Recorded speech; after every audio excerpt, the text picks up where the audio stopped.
Gracias, presidente. Buenos días a todos. En primer lugar, dar la bienvenida al señor Hernández Bento una vez más a esta Comisión de Industria y les agradecemos las explicaciones generales de los presupuestos y la información que nos ha hecho. Creo que además, señor subsecretario, hoy, además de analizar el presupuesto de 2015 y si queremos hablar como un elemento de debate político, tendríamos que ir un poquito a esta valoración global de lo que han sido las políticas del Gobierno y las políticas del Ministerio en estos 3 años de Gobierno. Yo tengo que hacer una crítica, y la he hecho reiteradamente, no es nueva, en las interpelaciones, en las mociones, en las proposiciones no de ley que hemos presentado, que es que el Partido Popular ha carecido a lo largo de esta legislatura de una política industrial. Se ha amparado en lo que es la política de consolidación fiscal, en las políticas de austeridad, muchas veces no entendiendo que a la economía productiva y a la inversión, al no ser gasto corriente, eso lo que hace es estimular a la economía real y, por tanto, a la creación de empresas, a la creación de puestos de trabajo y, en definitiva, al crecimiento económico. Lo hemos visto, es decir, nosotros hemos propuesto, y lo dejamos, y el señor Valero me reconocía que era un gran plan, un plan de política integral 2020 con unos objetivos concretos, con unos años concretos de inversión y, además, con unas partidas presupuestarias. Se nos dijo que era caro, que era muy bueno, pero que era caro. A veces lo barato sale más caro que lo que realmente crea ocupación, crea riqueza y crea crecimiento en un país, que es lo que necesitamos. Nuestro modelo siempre ha sido el basado en una modernización de la industria, en una reindustrialización que nos haga más competitivos, en un modelo que nos ayude a aumentar el peso industrial de la industria en nuestro PIB. Por cierto, que usted decía que habían hecho gestiones ante la Unión Europea. Oiga, en el 2012 fue la Unión Europea la que al conjunto de países que lo forman les dijo que tenían que haber políticas de empleo proactivas. Y en este sentido ya empezó a trabajar en el crecimiento industrial toda Europa para tal de posicionar nuestra economía en un tema que es vital para el empleo, para el mantenimiento de los puestos de trabajo y el crecimiento. Mire, usted nos ha dado un montón de cifras y yo creo que le voy a decir exactamente los datos que yo tengo y se lo voy a decir por partidas. Y yo creo que son muy significativas de que no solo ha carecido de política industrial, sino que ha dejado a la suerte de la política industrial, de la pequeña y mediana empresa y del turismo y del comercio, este Gobierno, a que el sector industrial, el sector comercial, el sector de la pequeña y mediana empresa prácticamente, en fin, en un contexto de crisis muy importante, tuvieran que hacer sus propias definiciones para mantener el negocio. Mire usted, partidas muy importantes. Desarrollo industrial, partida 422B. 586 millones se dedicaban en un contexto de crisis muy importante en el 2011. Ahora ustedes, en recuperación económica, 375, es decir, un 35,9% menos de recursos que había en el 2009. Hablemos de la reconversión o la reindustrialización, que yo creo que es un elemento fundamental para los objetivos que nos diseñaba la Unión Europea. Oiga, en el año 2011, 705 millones, en un contexto de crisis, 525 ahora. 25,4. Desarrollo alternativo a las comarcas del carbón, 65% menos, de 145 a 50. Y a la explotación minera. Y si hablamos de temas como es el tema del comercio, del turismo y de las pymes, le voy a dar tres cuestiones. A la ordenación y modernización de las estructuras comerciales. Oiga, un 35,6% menos en 3 años. En coordinación y promoción del turismo, partida 432A.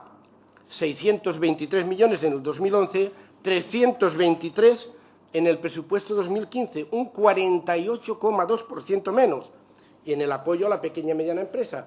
En la comparecencia de la secretaria de la pequeña y mediana empresa, en este tema, mi compañera Patricia Blanquer lo dirá, pero en el conjunto de todo lo que usted nos ha dicho que van a hacer, aumento global de un 2,9 en comercio, turismo y pymes, aumento global viniendo de donde venimos, el 4,3 respecto a 2014, es decir, 470 millones menos en ese apartado primero que le decía. Por tanto, son unos presupuestos que apuntan a alguna pequeña pero poco significativa aumento en las partidas presupuestarias reales, de la economía real, de lo que estamos hablando, de los presupuestos. Y en lo demás seguimos igual. Mire, y lo que no, desde mi punto de vista, me parece no aceptable, es que después de haber rechazado todo tipo de iniciativas del Grupo Socialista y de otros grupos de la Cámara, ahora, a un año de las elecciones, ustedes nos salgan diciendo que tienen un plan de agenda de fortalecimiento del sector industrial. Oiga, ahora, a un año de las elecciones, resulta que sale un plan que yo me he repasado muy atentamente, en el cual no existen objetivos ni a corto, ni a medio, ni a largo plazo. Hace un enunciado de cosas que se deben hacer, sin partida presupuestaria y sin decir en qué años se va a realizar. Si vamos a este año 2015, último año de la legislatura de su Gobierno, prácticamente nos quedamos igual. Por tanto, una cosa es lo que se dice y otra es la política real. Es igual que lo de la recuperación económica. Señor Hernández, se habla de recuperación económica, de que estamos en la senda. Oiga, será la macroeconomía. Le aseguro que la microeconomía, el autónomo, la pequeña, la mediana empresa continúa en una situación dramática, sin acceso al crédito, a un crédito mucho más caro que tienen el resto de países de nuestro entorno, en un tema de que el sector energético, las reformas del Gobierno, del Partido Popular, lo que han hecho es aumentar el coste de la energía, que es uno de los factores de competitividad más importantes con los cuales nuestras empresas tienen un problema de competencia. Y, vamos a ver, ustedes dicen, somos más competitivos. Bueno, ¿somos más competitivos en qué, señor subsecretario? En que hemos devaluado, hemos reducido, en que hemos optado por reducir el salario de los trabajadores para buscar competitividad, que hemos optado por un modelo asiático, cuando hemos abandonado el I+D, cuando hemos abandonado una industria puntera que teníamos en las energías renovables y en tantas esas cosas que si miramos a Europa, ellos están haciendo y nosotros aquí, después de unos años de, diríamos, inactividad o de inacción, sería la palabra más adecuada, ahora parece ser que queremos recuperar esa senda que Europa nos está. Señorías del Partido Popular, esto, y se lo digo, la agenda del fortalecimiento del sector industrial es una broma. Es poco serio acordarse de estos sectores en un año de elecciones, cuando presupuesto tras presupuesto ustedes se han olvidado y han disminuido los apoyos, las ayudas a todas estas iniciativas, los recursos hacia un sector de la economía productiva básico para la recuperación. Más de 3 millones de pequeñas y medianas empresas han estado esperando estas medidas, esta ayuda, estas políticas proactivas de su Gobierno que no han llegado.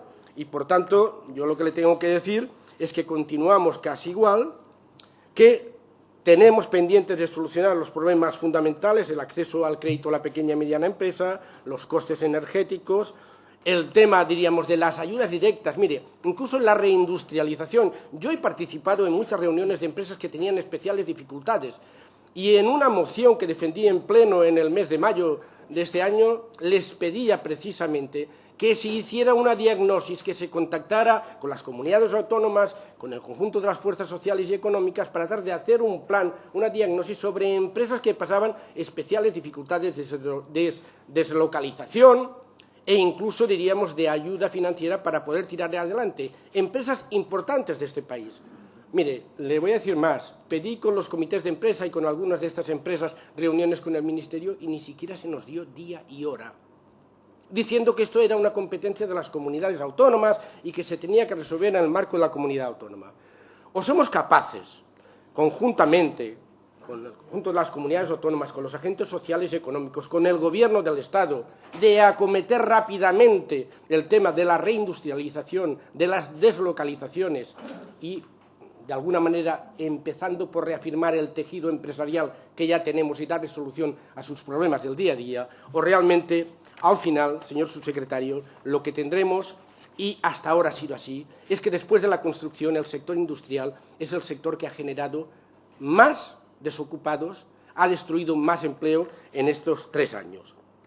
Por tanto, el Grupo Socialista está en disposición, como lo ha estado siempre, de poder hablar con ustedes respecto a ese tema, de buscar un elemento común, porque nosotros Lo que nos interesa es que la economía crezca, que los puestos de trabajo, diríamos, no estos de 3 horas, de 5 horas, de media jornada, no, realmente que tengamos una industria sostenible que sea capaz, además, de crear puestos de trabajo. Y mi compañero José Segura, en el tema de energía, pues ya les hará. Sobre el tema del déficit tarifario, bueno, pues, ¿qué quiere que le diga? Mire, la verdad es que es una gran mentira, porque ustedes dijeron que todas las medidas que ya tomaron desde el día 1 de diciembre del 2012 hasta ahora eran todas para reducir el déficit tarifario. Bueno, el déficit de tarifa, 3.700 millones el año pasado, 3.800 el anterior y 3.000 y pico. Exactamente igual con todas las medidas y después de haber puesto un nuevo impuesto a toda la producción de energía del 7%. El aumento, y se lo dije al señor ministro, factura 2011 diciembre, enero de este año, un aumento en términos globales, kilovatios dividido por el importe de la factura, de un 17%. No hablen ustedes, además, de que han disminuido. Y, oiga, se le dijo al señor ministro, la fórmula de precios que ustedes iban a elaborar no garantizaba que iba a bajar. Él dijo que iban a bajar un 3%. Mire, ahora nos están hablando de que va a subir un 11%. Por tanto, medidas coyunturales, medidas que no van al fondo del problema, porque no puede salir un precio diferente si no vamos al fondo del problema, que son los costes reconocidos y los costes reales de producción de la energía. Ahí es donde tenemos, yo creo, que hacer una gran reforma y que nosotros nos hemos ofrecido.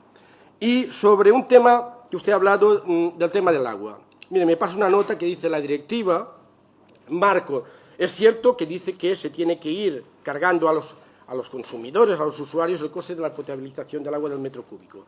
Pero que, sin embargo, me apuntan que en Canarias, región ultraperiférica, según el Tratado de Lisboa y de la Unión Europea, se puede tener un tratamiento más atenuado y diferenciado del que se aplique en la España peninsular. Yo se lo hago llegar porque mi compañero Segura, muy atentamente, defendiendo los intereses de Canarias, de donde él es diputado, me lo ha apuntado. Nada más.